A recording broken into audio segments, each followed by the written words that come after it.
Welcome to the Success Pick and Mix podcast. I'm your host, Nicky Raby, a professional pick and mixer. I'm a personal brand coach, a speaker, an actor, a creator, and a podcaster. I'm on a mission to help you find and create your version of success. Your pick and mix of life and business on your terms. A blend that complements your personality, your goals, and your circumstances. Since 2018, I've been sharing interviews and mini episodes to help you unlock your next step, to make it real and make it happen. Round here, we dream big. We go for the ideal version. We talk about money and make moves our future selves would be proud of. This podcast is free and available for you whenever you need it. So do rate, review, and subscribe for new episodes. If you want to go deeper with my support, check out my freebies house and unlock the rooms you choose. nickyraby.com/freebies house. I also have workshops, programs, and one-on-one bespoke offerings. For prices and availability, go to nickyraby.com. Thank you, as always, for spending some time with me and my guests. Now, on to today's episode. In today's episode, I'm talking to Farrah Drabu, who is a filmmaker and a creative. Oh, this is a juicy chat and perfect for this time of year when maybe you're looking at exploring new projects, new things that you want to do, which maybe are not the big financial things, but the stuff that really feeds your soul. I felt really enlightened by this conversation, and Farrah is someone who you could just call and she would be able to give you that perfect advice for whatever it is that you need. She's such a supporter of women, and that is so needed certainly in the creative industries as well. So I hope you enjoy the chat. If you do, come and join in the conversation over on Instagram at Nicky Raby and tag me where you're listening. I love to receive all the random photos that I get all the time, people who've just run a bath or on their morning walk or trying to cook the dinner while the kids play on the floor, whatever it might be. I would love to hear that. Also, if you want to leave us a review on iTunes, I would really appreciate that because it helps new people find us. So rate, review, subscribe, all of that good stuff. I would be very grateful. Also, lots of new things happening on the website. The blog has come back from the dead. So there's loads of new content there for you. So check it out if you need a bit of motivation this month or ever really, and hopefully there will be lots of resources that will help you. Anyway, enough about me. This is the episode. Hope you enjoy. Hi Farrah, welcome to the podcast. Hi Nikki, thanks so much for having me. Oh, I'm so happy to chat to you. How would you describe your working life and what you do as a job?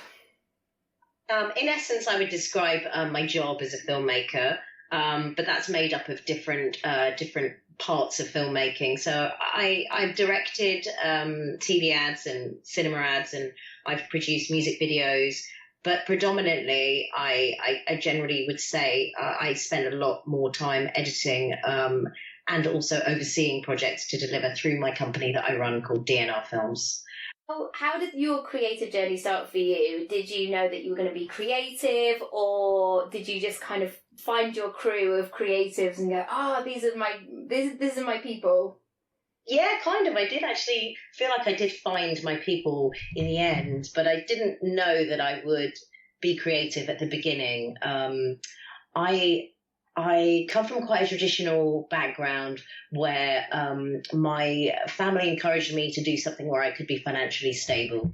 And in our creative industry, in our field, it's difficult if you're not working full time to be able to command a decent salary and know, that you're going to be bringing home a certain amount every month. So now as a parent looking back, I can understand why they have those concerns.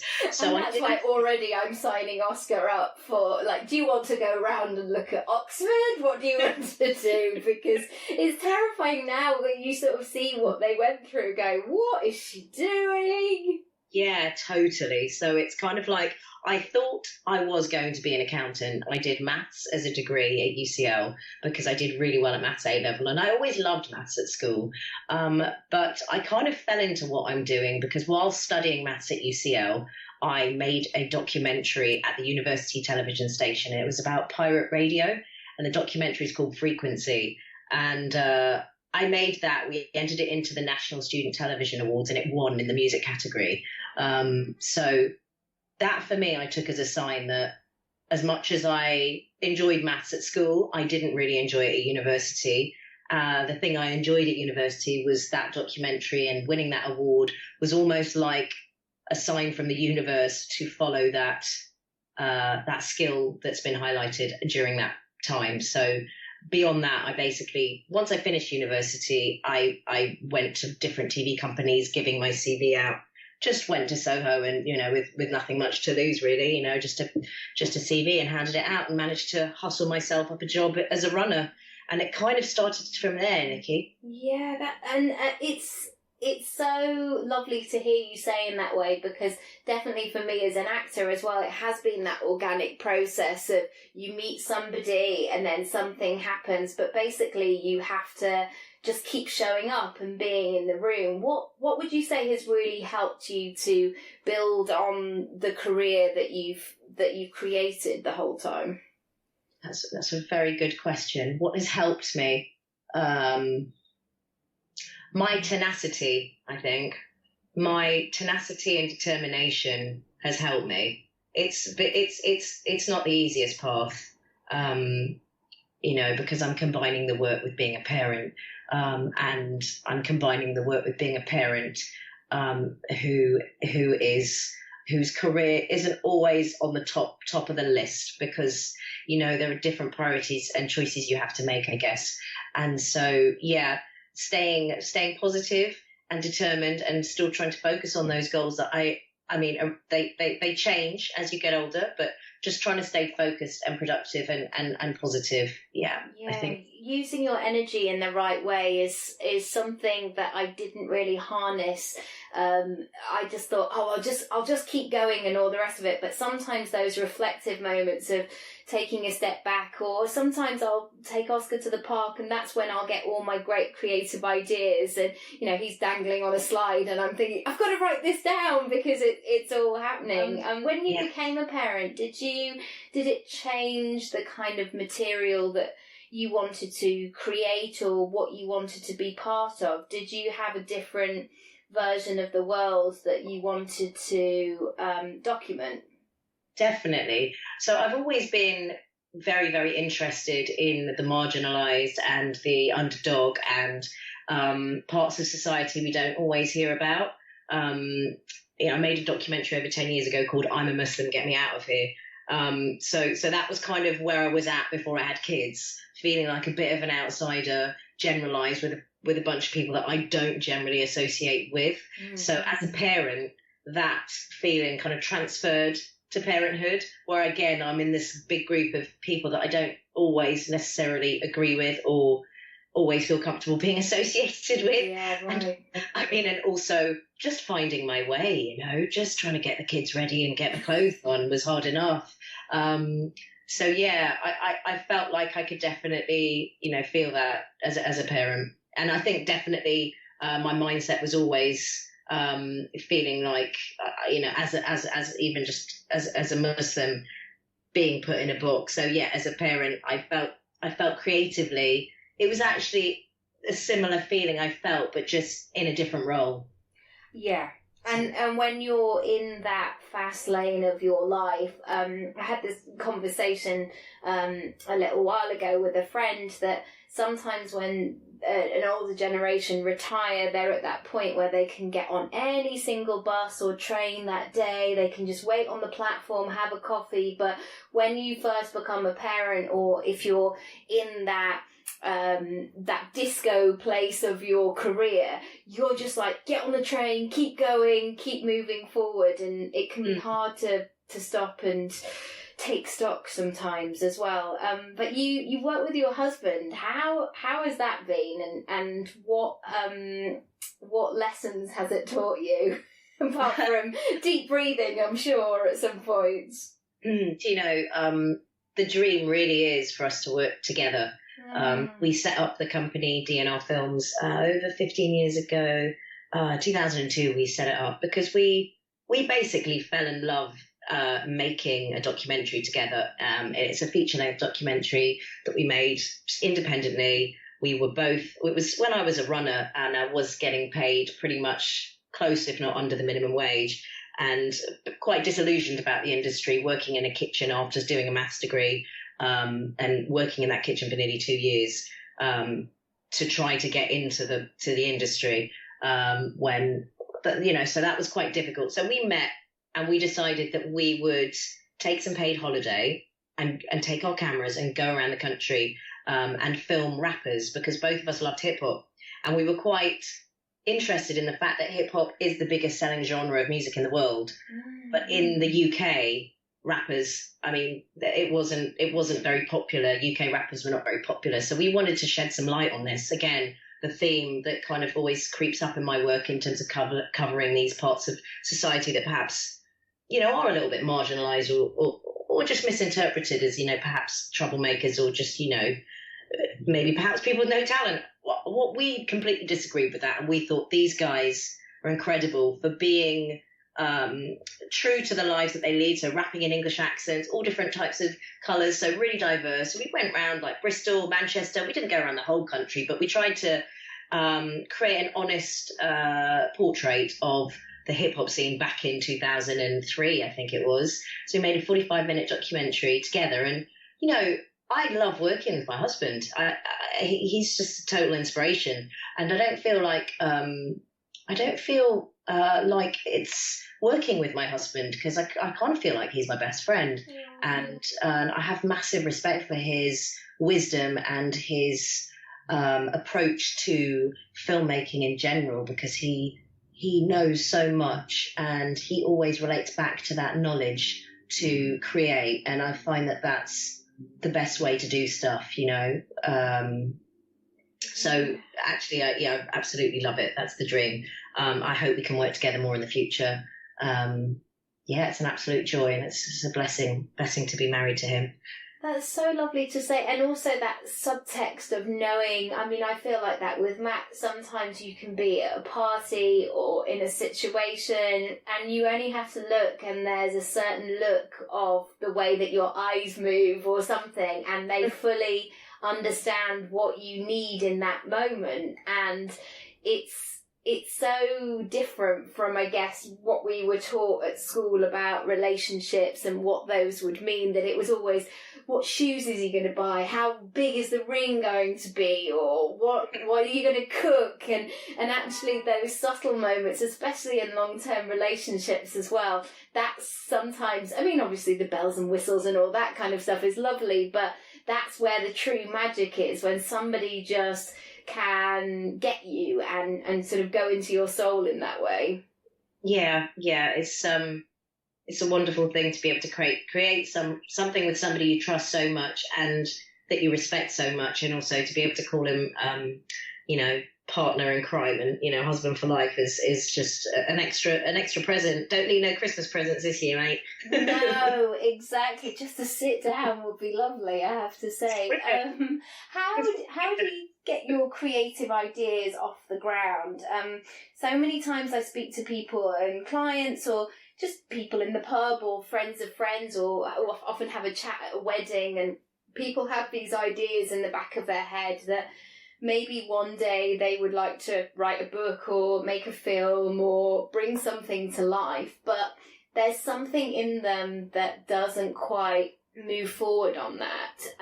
What has been helpful to you to almost have that trust and keep the faith that this is going to come to something, that it's worth you putting all of that skin in the game? I massively trust my instincts as an editor, as a director, as just a general creative. And I believe that if you have an idea and it just keeps coming back to you, or you keep mentioning it, that you want to make this thing, that it's meant to be made, you're supposed to explore that, because you wouldn't be talking about it otherwise. But as I've grown older, I've realised perhaps not to talk about so much the stuff we want to do. But if it keeps coming back into your mind, just start creating it. Start putting pen to paper. So when I had my second child, who is now 5, I started writing a feature film. I'm on the second draft of it now. It's taken me 5 years, as well as editing and the other stuff that I do.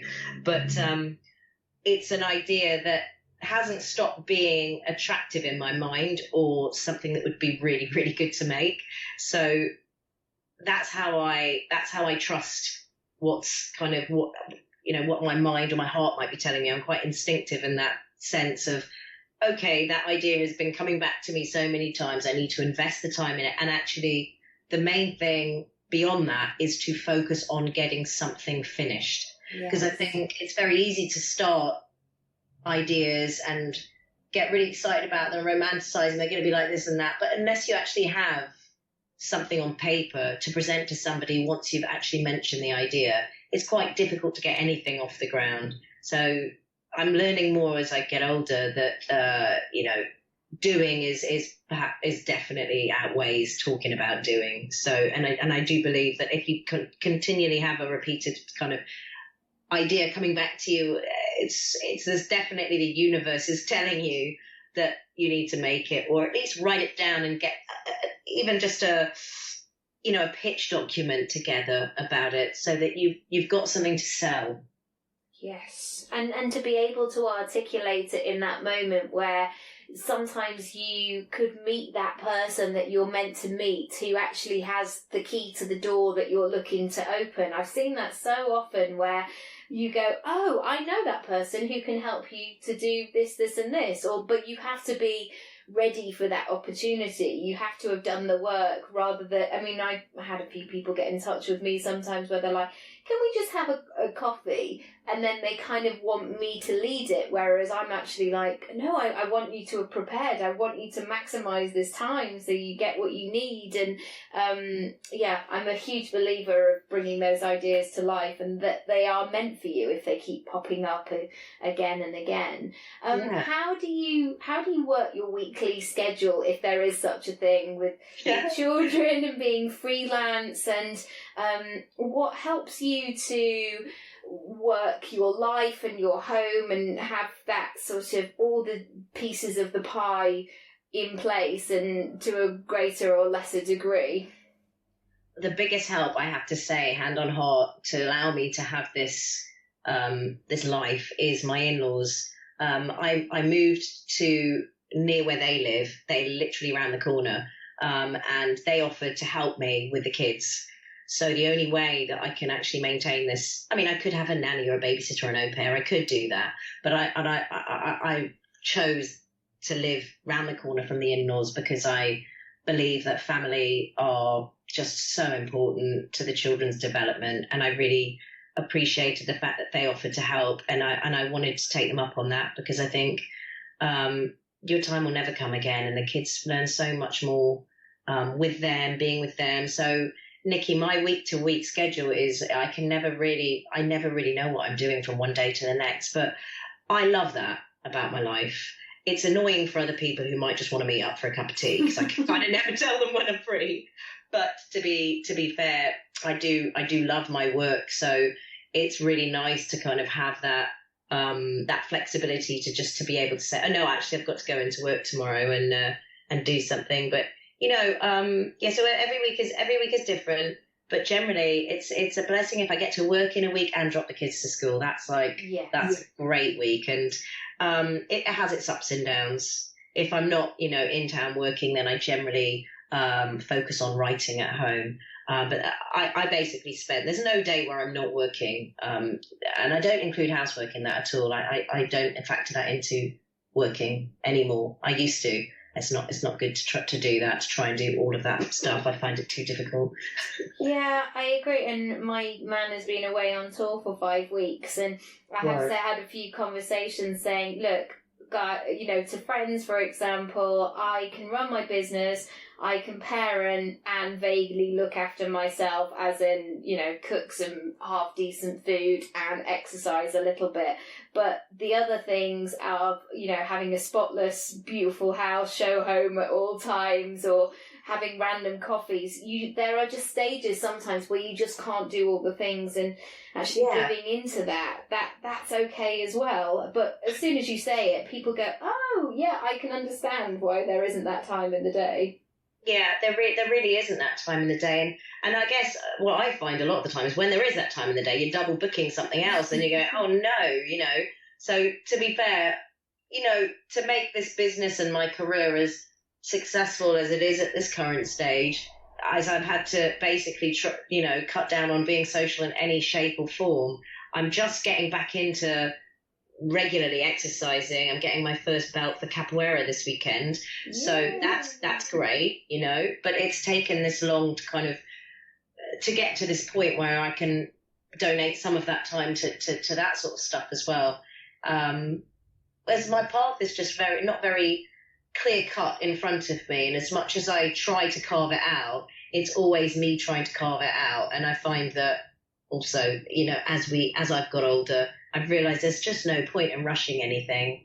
We're not in a race. We're all made to feel like we're in a bit of a race. There's a lot of comparisons going on, and I just think that that's just the least healthiest thing I could possibly do. So just cracking on slowly with trying to run the business and make films through the company, as well as just balance doing a bit of freelance editing and making a few recipes and some beats and just trying to enjoy what I do, because I don't really see there's much point otherwise. Oh, totally. And the 17-year-old version of me would look at the 37-year-old version of me and go, oh, is that all you've done? I'm sure she'd be very critical, but I really do feel like I am in sort of full steam ahead now, and I've got my foot firmly on the pedal, but it's not erratically in the fifth gear. It's just consistent, because I do feel a responsibility as well in the creative industry that I want to be a woman who is not just 25, but is somebody who has a seat at the table and telling those stories. Because, the number of adverts, sometimes I go in and I go, who wrote this? This is so weird and so old-fashioned and just written by people who are not living in the real world. And I think that's really important for me as a creative, to make sure I've got a full life outside of work, so the two can blend into each other. That's really good. I'm still working on that balance. Sometimes it's just sitting at the bus stop and like having a look around. It's not kind of, just sort of taking a week to myself. And I certainly don't take enough holidays, and maybe that I should do that more. But do you have a morning routine or things in the beginning of the day that really help? Yes, I do. If I'm not editing in town, or if I'm not got to go on a shoot or anything, most mornings I go for a run, and then I do a bit of boxing and a bit of skipping. Every day I try and do minimum 15 minutes to 30 minutes of exercise at the beginning of the day, before eating anything actually. Just drink water and just do some exercise, and it's really improved not only my productivity with work, energy levels, as well as my mental health. Yes. Oh, that's so good. And I think sometimes as well we think like, oh gosh, it's so cold outside, but I know that I reap the benefits. If I can just get my trainers on and get moving and shaking, then that's good. And do you have anything at the end of the day that's really good for you? Reading a book. I love to read books and not be looking at a screen before I go to bed. Yes. I'm working towards meditation.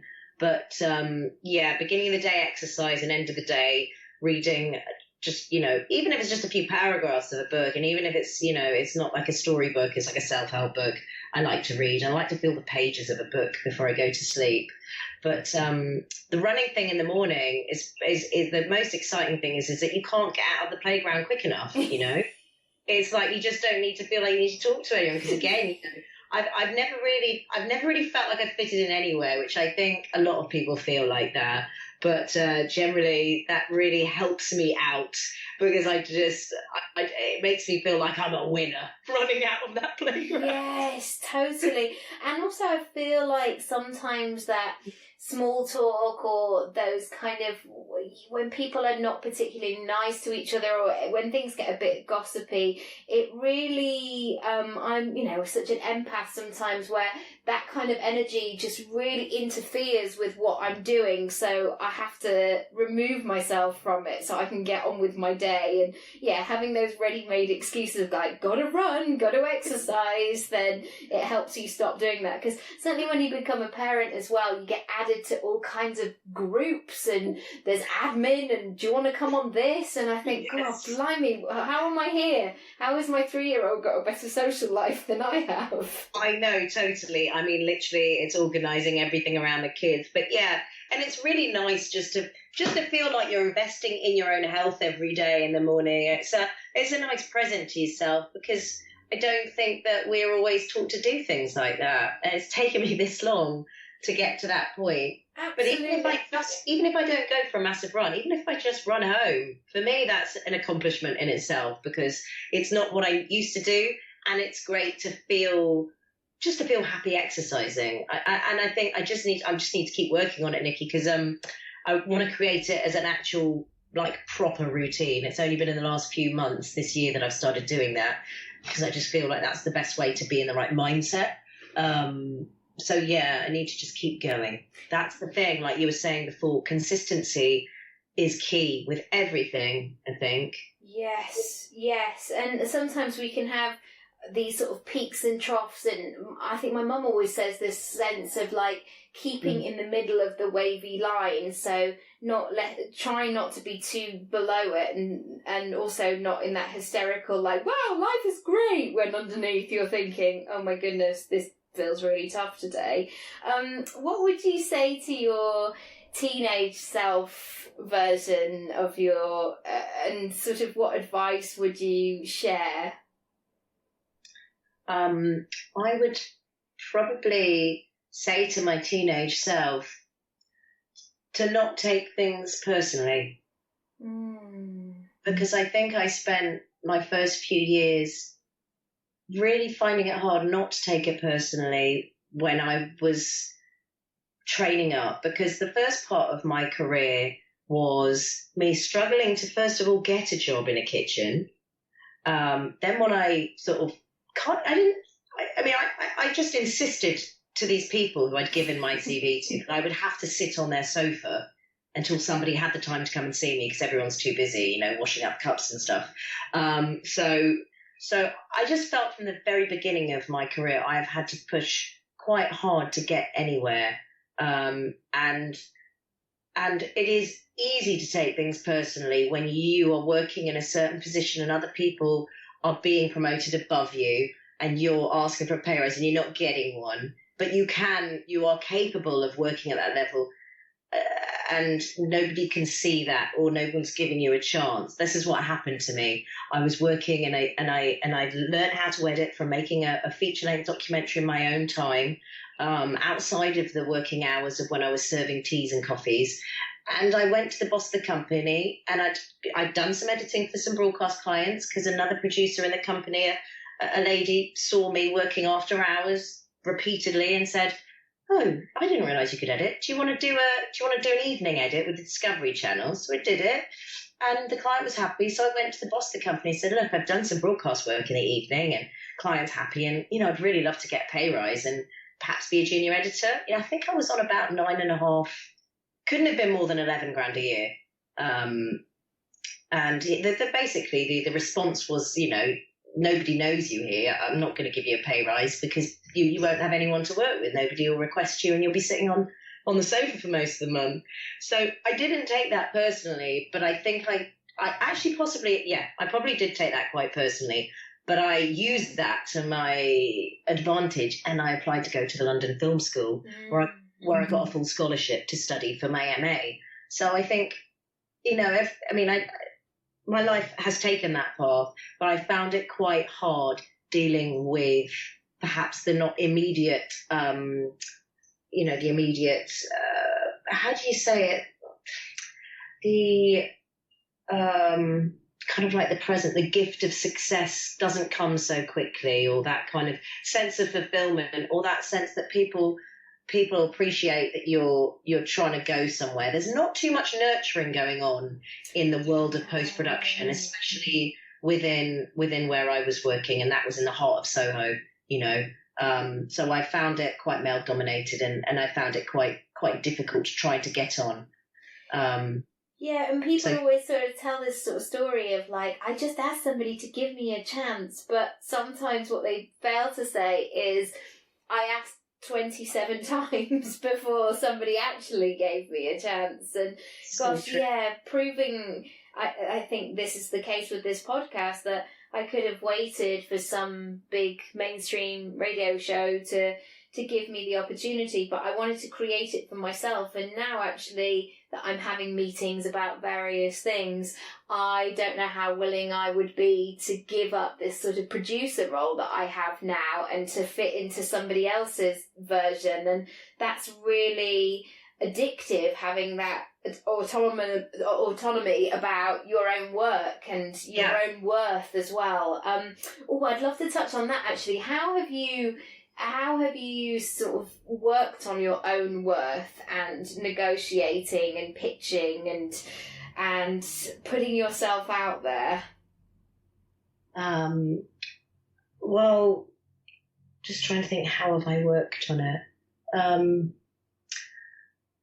Well, the thing is with what I do, I'm pitching, I guess, on shoots as well as edits and different types of processes of post-production and shooting. So I used to think that I would, that the best thing to do is put the most competitive quote in. And obviously with age, you learn from doing and just competing with other people. You realise actually what people are looking for is the best product, not the best price. Mm-hmm. And the emphasis should be on the best product. I like to give people a good deal with the films I make and the content I create, but there has to be a point where, where you stop and you say, no, this is how it's going to be. So it's just been a process of doing that's helped me learn about my worth and getting more work and, creating a contact base that I can touch base with regularly and find out if there's anything else that needs creating. Do you think that answers the question? Yeah, it does. And that's a beautiful reminder of just making sure that you're always remembering how much you've done up until this point. Because especially if you're in that, things feel a bit slow at the moment type phase, you can feel like you're starting from scratch, or you've gone back to, do not pass go, do not collect £200, you move back to the beginning of the board. But actually having that moment of going, no, I've done a lot of stuff, this is just a quiet time, and I can go back in and pick myself up and do the next one. Yeah. I mean, I also find the quiet times are the times where, again, like, it's weird that I keep saying like the universe, but again, as I get older, I feel like everything happens for a reason. So if I'm quiet and I'm not pitching on anything, then perhaps that's when I should be writing. Because my own project is writing. I mentioned I started writing a script when I had my second child. So if I'm not doing anything else, I feel like that is the signal that I should just be writing and just getting on with finishing some of these ideas that I have, because they'll never get made otherwise. And I value that there isn't that much time to do anything. So need to kind of put those things down. And even if they're not perfect to start with, at least I've started building that sculpture, like structure that I want to then, fine tune or change the arms or the legs, but at least I'm building that body of work that I want to kind of create. And, if I do it by the time I'm 60, it's all good, because we want it to be the best it can be. The thing sometimes, not sometimes, but I have struggled in the past with writing something that I thought was really good and then realizing just before I was actually in a meeting that was the final round of getting some funding through some sort of scheme, I had to say the script actually isn't finished, because in my heart I felt like it wasn't actually the story I wanted to tell. So I'm still learning about that stuff, but integrity is really important in all the work I do. I feel like that's at the heart of a lot of storytelling, integrity and magic and invoking that sense of wonder. So I guess it's just about being honest and clear about where that lies for you and being transparent with the people that you're working with. So what are you working on right now, and what what's in the hopper? What's in the mix that you're working towards? So at the moment, I'm just finishing up editing my second feature. I'm working with a Native American director and award-winning playwright. She's produced, directed, and she wrote and stars in a feature, and it's called A Winter Love. And it deals with love, it deals with loss, and it deals with mental illness as well, as being a creative in this day and age. So it's a wonderful story from a woman's perspective, and it's been a beautiful journey. And just, moving into this next chapter of having lots of different strings to your bow and following your heart and your creativity. It's really exciting. So where can people come and find you and connect with you and continue the chat, I guess, across social media? Absolutely. Well, you can find me in a few places. I have a recipe channel, which is generally updated the most regularly with content created by me. And this just grew out of a passion for cooking healthy, simple, non-processed foods. And the Instagram handle for that is Beats, Rhymes and Spice. Ooh, I don't think I'm following that. I must. Oh, yes, please do. It's kind of like my outlet for when I'm not freelance editing commercially, or if I've just got a few hours free in the day and I want to create something and put it out there. I film a recipe that I make with my phone, and then I create the music to go with the recipe, and I just put it on Beats, Rhymes and Spice, and it's really just there as a kind of creative outlet for me, and hopefully a source of inspiration for others, whether they're mums trying to feed their kids healthier food, or whether they're just people interested in vegan recipes. It's kind of inspired a little bit by my grandmother and by my mother. It's also kind of a way to hopefully teach my husband to cook a bit more. But the jury's still out on that one, but it's all good. So yeah, you can find me at Beats, Rhymes and Spice. I'm also, my company is, you can find us at dnrfilms.net. If you want any content created or any, advice or support with your creative problem, you need a solution, give me a call. I'd always be happy to discuss, various projects. We've got a broad range of different platforms we operate across, Nikki. So we're also on Twitter, DNR Films, we're on Twitter. And for some of my work personally, you can see it on vimeo.com/Farrah. Wonderful. And also I should say that you and your husband created Natasha's latest music video. I think Natasha is, I'll write it in the show notes, but I think she's 68 or 67. You can go back and listen to the other episodes, but I'll link that episode in there as well, because she talks about a video that she made, and you guys just did such a beautiful job on it. It was gorgeous. Thank you, Nikki. It was lovely to be a part of it, and lovely that you were in it too. Natasha's a wonderful artist. Was very, very honoured to be, at the creative helm of that project with her. Really happy with the finished product. And if you haven't seen it, the video is called Goddess Vibes, and the artist's name is Aruba Red. And yes, check that out. Yeah, and I just liked being a goddess for the day. Oh, it's wonderful. I was like, this is what I should do, just waft around with flowers in my hair. This is life. This is my new Sunday ritual. This is great. Thank you. Thank you so much for, all your words of wisdom. And I'm so excited for the next few years, and just watch this space, and we'll be cheering you on all the way. So thank you so much. Thank you for having me, Nikki. It was a pleasure to be part of it. Thank you.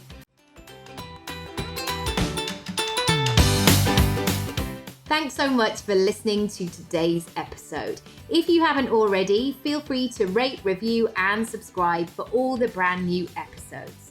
If you want to go deeper with my support, check out my freebies house and unlock the rooms you choose.